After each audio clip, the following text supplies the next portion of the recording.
also my particular thanks to the organizer, the Silent Institute, Mr. Kilic, and his able and diligent team.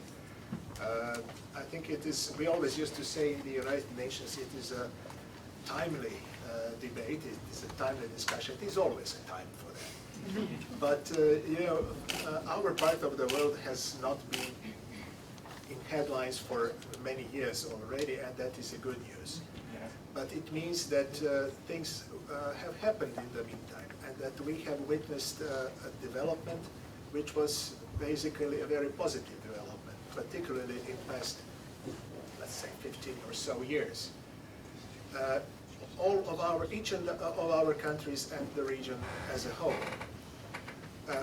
And in that respect, it is really, really important to have debates and discussions like that to remind us and to remind the audience, and through the Institute, the wider audience that might be interested, where we are, what we have achieved, and particularly where we are heading.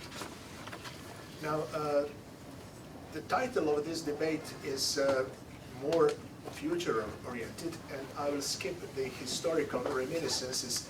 We know the facts. I see many familiar faces here around, so it's really useless to repeat what has happened and how and when. We all know the facts. But let's see, I would like to speak more about the present and the future relations between our countries and the European Union. Now, the first question that I'm often confronted with here in New York particularly, why would a country, particularly countries like yours, wish to join European Union, particularly nowadays? Quite logical question, because what you see in headlines nowadays, it is crisis in Eurozone, it is a crisis of Euro, it is crisis in European countries' economies, not to mention specific countries in some parts of Europe. And of course, why would we join such an organization?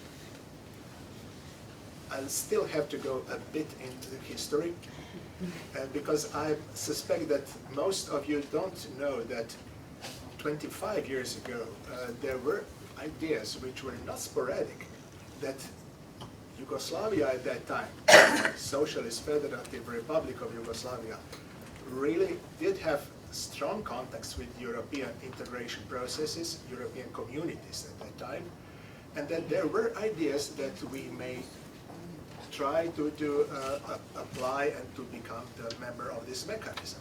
And that was not only the idea from our countries, or our common country at that time, but also from the European circles.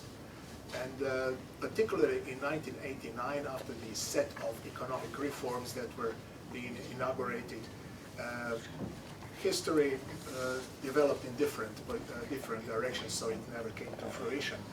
But the idea then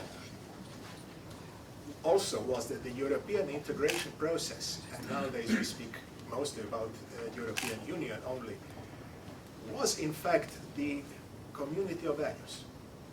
It was the community of economic values, of free market. It was the community of values like rule of law. Misada has mentioned it on several occasions. The values like human rights in the most general terms, and leading us to very specific terms and notions of human rights. So it was a community of values that would prevent the development of political extremism, of extremist nationalism, which we all witnessed what consequences had in our part of the world, and any other extremism that we may think of. So each and every of our countries at that time really had the idea, we want to promote those ideas. And after the dissolution of Yugoslavia, now I will speak about Croatia only, the first program of all political parties on the elections 1990 was European Union, European communities at that time. Why? Exactly because of the values that this agglomeration represent. So it is logical that we wanted to become part of it, And what would we achieve by that? Political romanticism has shown that there were some ideas, we are coming back home, we are part of it historically, since always, blah, blah, blah. That may be true. But that is not political realism. Political realism is that we want to look to the future, not to the past. The political realism is that we wanted the country to be stabilized economically, politically, rule of law, human rights, all values that we mentioned. And the European integration process was the guarantor for that. In spite of all the shortcomings, in spite of all the problems that now, after 25 years, this process experiences, but still there are many, many more advantages than disadvantages. Not to mention only common market. Export, import, customs, whatever, you know, some of you may know it much better than I do, I'm not an economist.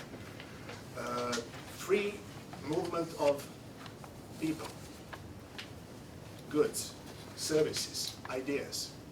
These are the values that we stand for. And that's why we want to be part of it. And we are all of our countries heading there. Slovenia is there for 9 years already, more than 9 years. Croatia will be joining in less than 4 weeks. All other countries are heading in that direction, and sooner or later, I'm quite convinced, will be there. Now, the other element why we advocate this project, European Union, European integration project on our country.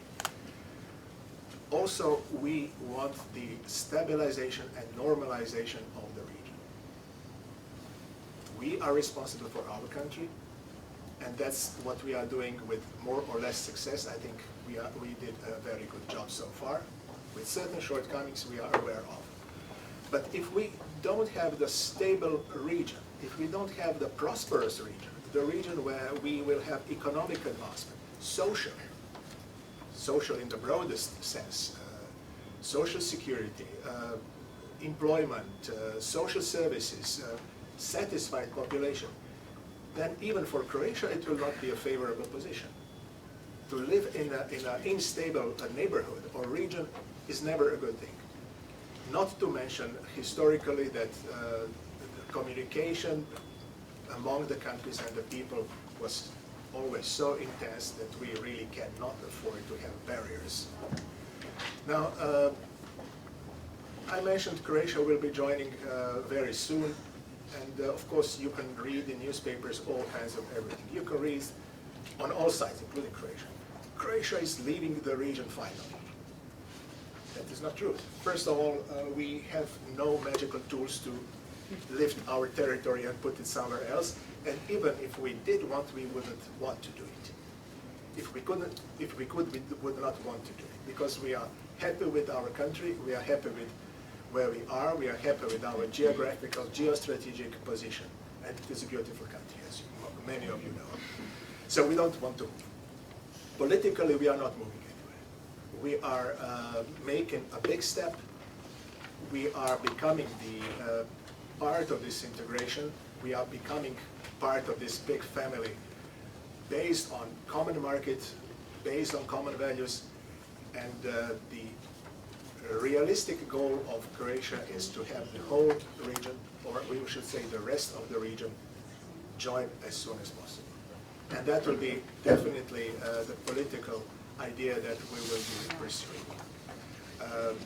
What sense would it make to have Slovenia and Croatia being part of EU, and then a few dozens of kilometers further you have borders, you don't have free passage of goods, or you have all kinds of impediments. That's not sustainable.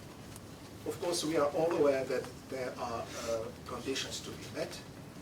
If there is a country that knows it very well, it is Croatia. Our negotiation process lasted 12 years, and we had to fulfill the harshest requirements, harsher than any of the countries that joined European Union before. Why? We can discuss. But rest assured that for the countries that are the next to follow, it will not be easier. That is not pessimistic, that is realistic. So the requirements will be equally harsh. I hope that the processes, negotiation processes, will not last 12 years. But Montenegro is here. Serbia will hopefully get the date within several weeks for the commencement. Bosnia and Herzegovina has some certain impediments Misala talked about, but it will be there. Macedonia has one non-understandable problem imposed upon Macedonia, but it will be there soon as well. Albania is next on line. So we will all be there.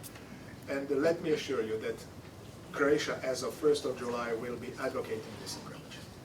So we are not leaving the region. We are promoting these values in the new future capacity and try to really make life better for all of us. Everybody worked hard in Croatia and for achievement of this goal.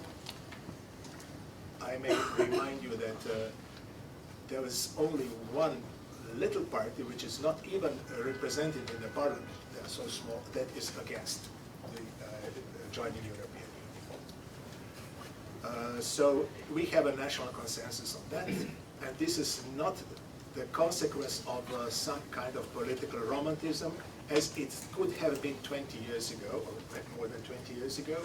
Now it is, after all that history brought to us, after all the excitements and achievements and disappointments, it is a political realism. It is a club which is not perfect, but it is better to be part of that club than to be outside of it.